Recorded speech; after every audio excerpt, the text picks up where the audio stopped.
So, hi everyone, good evening.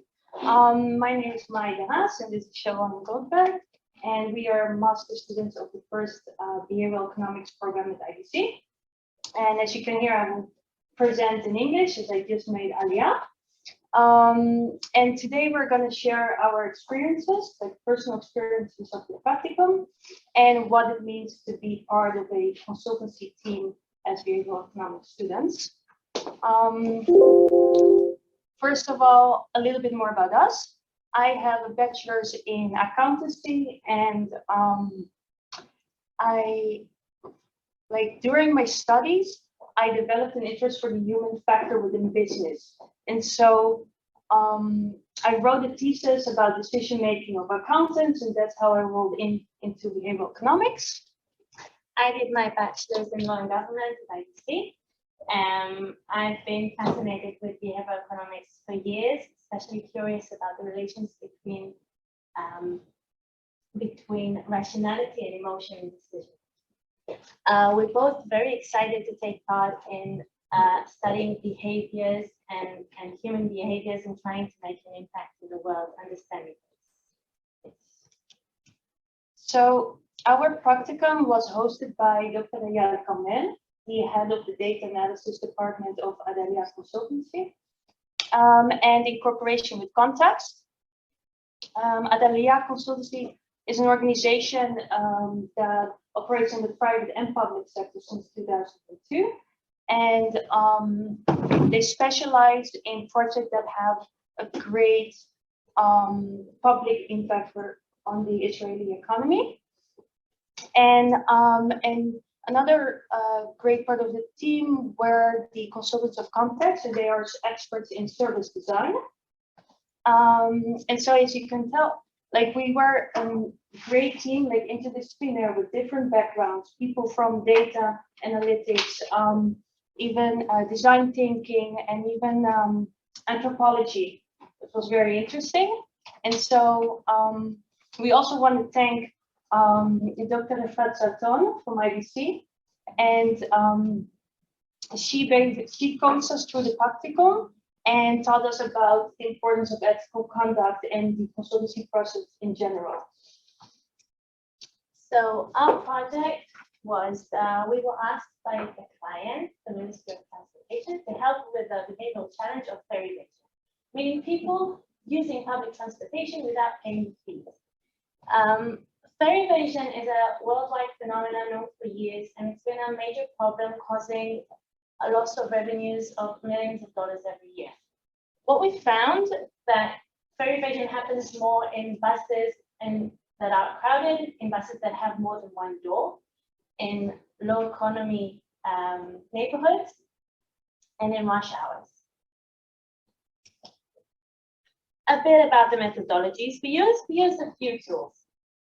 We had literature reviews. We tried to investigate and conduct literature reviews, not only in the field of public transportation, but also in other fields and contexts, trying to understand more the behavior phenomena and what stands behind it.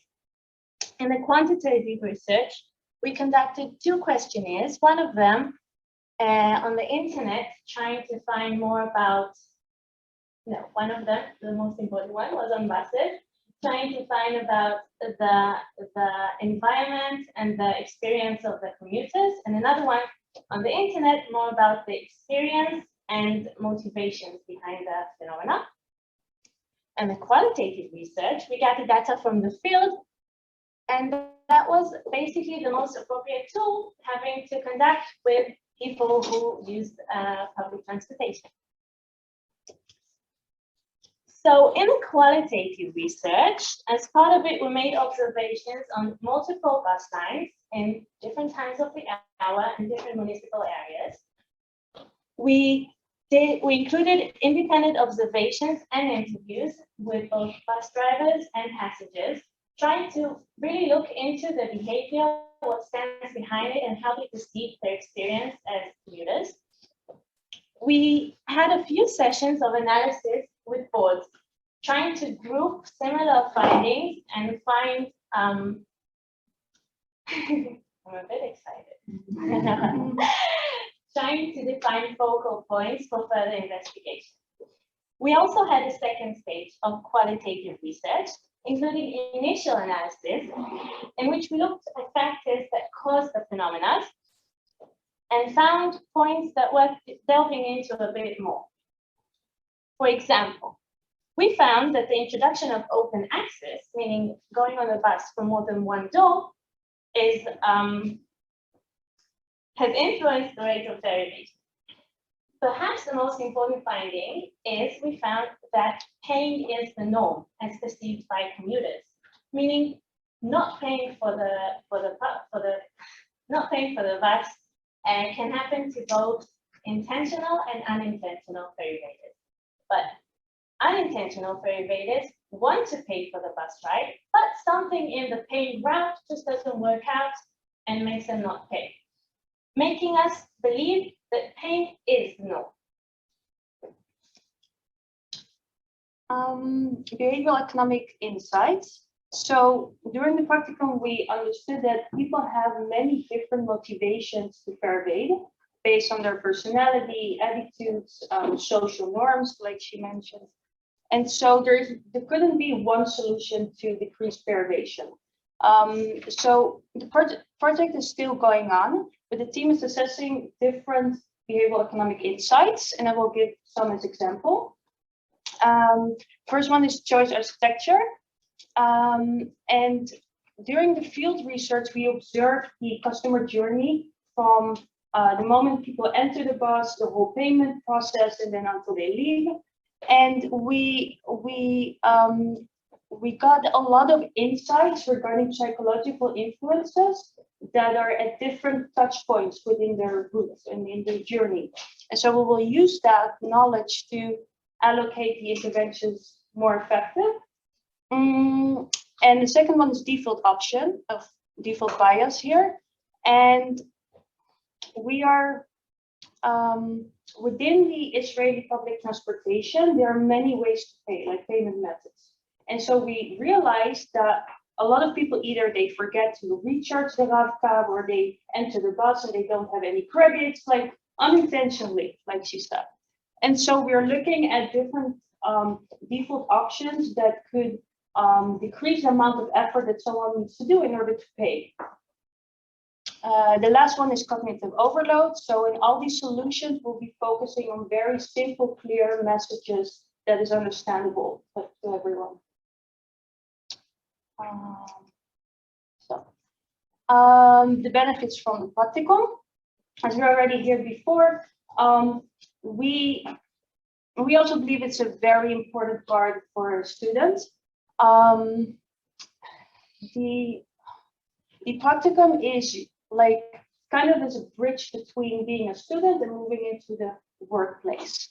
And for us, this meant that we got to learn how to combine behavioral economics with consultancy services, the practical applications of behavioral economics within organizations.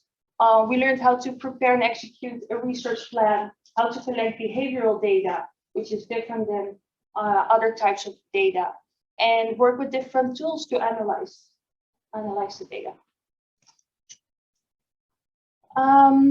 Another benefit that we have from the practicum is that we got the opportunity, to experience how the different opportunities and challenges that a team could face during a project. And one opportunity that was also important for us is that we could bring new knowledge to the organization. So there are consultants, but they wanted more expertise on behavioral economics. And so we could really bring that to the table. And at the same time, we were working with professional consultants who actually have like many years of experience in the field, know how to talk to the client. And so we could also learn from them. So we faced a few challenges along the way. Of course, it's a great opportunity for learning. The first challenge that I'd like to share with you is a project timeline. Like most projects, time is a valuable resource. But in behavioral economics, it's even more important because there are some stages, like let's say behavioral journey, that you can't skip, and you have to conduct them in order to go on in the project and base your findings on. Another challenge is adaptability. So during the project, there are so many chances where you find new findings. You may want to change your route, may want to investigate further, but you must adapt only the changes that go through with your initial plan, and also that the client would like to also take. We would like to finish with the impact from two different angles. The impact that the practicum had on us, and the impact that the practicum has on society, the outside. So from the inside, it was very fascinating to see that at the beginning, we didn't know how to incorporate behavioral economics into the project. We had some vague ideas, not concrete, but like along the way, when we started and we did the research, we just, we couldn't pinpoint the human behavioral aspects. And we learned on the way how to work with that and what it means for our challenge. And it's even more than we initially expected. And this is also related to the second point, which is that behavioral economics can be applied to many organizations and within different industries. And I think that's very important for the future of behavioral economics as well. Last point, mutual trust. So we were welcomed with trust in knowledge, professionality. They gave us the feeling of capabilities and belonging. And that was really, really important for us. Like, it motivated us to even contribute more to the main goal. And so there was just a great balance between learning and also getting more responsibilities. And it was great. It was really good. From the outside side, we were very excited to have our findings based on evidence. We went through a thorough process of research, and the things that we suggested in the end were based on profound findings that we investigated ourselves. Another aspect of impact was the fact that we were driven by social good. We were lucky to be part of a project that helped affect the public good and help society. And maybe most important thing, the personal impact that we both had. Both Maya and I understood from being part of this practicum that we wish to continue and be part of this field in our future careers and being behavioral economic consultants in the future. That's our presentation. Thank you very much.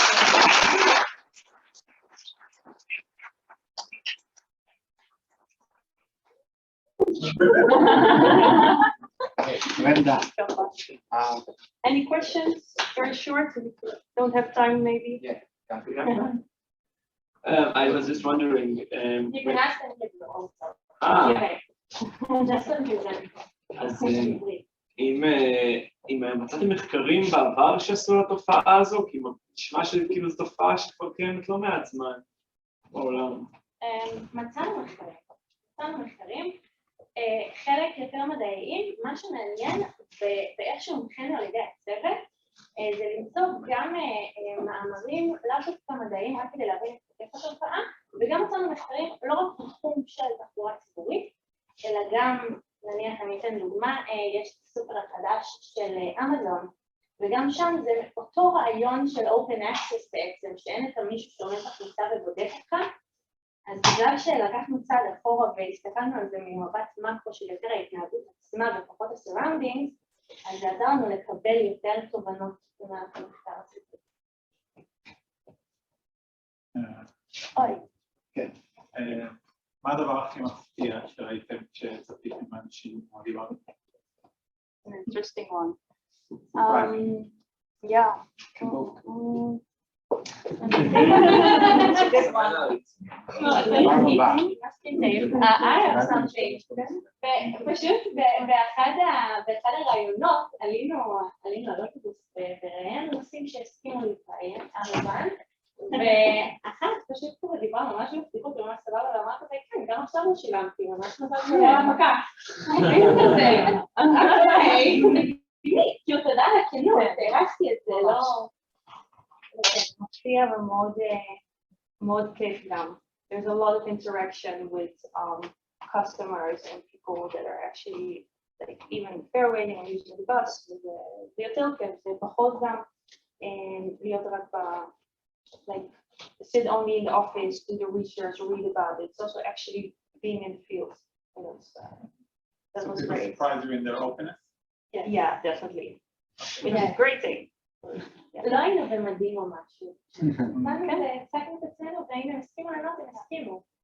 איך עושים מחקר בארגון הזה? אוקיי, אז מה שעשינו, הצוות שלנו, כמו שמאי קצת תרצה, היה מורכב גם מדוקטור אייל כרמל, שבדיוק הגיב, זה נורא מרגש. כן, הלוואי פה היה פה גם. וגם צוות של קונטקסט, זו חברה של אנתרופולוג ומאחר ומאחרים חוויית משתמש בעצם. ואנחנו אז איתם יחד עשינו את המחקר האיכותני. זה איך שהם עושים את זה. הם ממש, כאילו, ממש שאלונים, לאוטובוסים, בנינו שאלונים, חלק מהפרויקט הזה היה בניית שאלונים, היה את השאלונים ממש המקומתיים, שזה היה ביחד עם דוקטור אייל כרמל שבינו, והשאלונים האיכותניים ביחד עם קונטקסט, וממש עלינו לאוטובוסים עם שאלות נכונות מראש, עם טבלאות למדידת תוצאות ולסיכום נכון של הנתונים. בנימה אישית, באמת זה כאילו היה mind blowing, התהליך של עיבוד הנתונים האיכותניים, זה היה, וואו, באמת, כאילו זה היה מרגש להגיע לתובנות ומידע שאת לא יודעת לאן תגיע, את לא יודעת מה תהיה השפעה בסוף, רק ידעת מה עשת עד עכשיו, ואז, כן. זה בסדר, יש לנו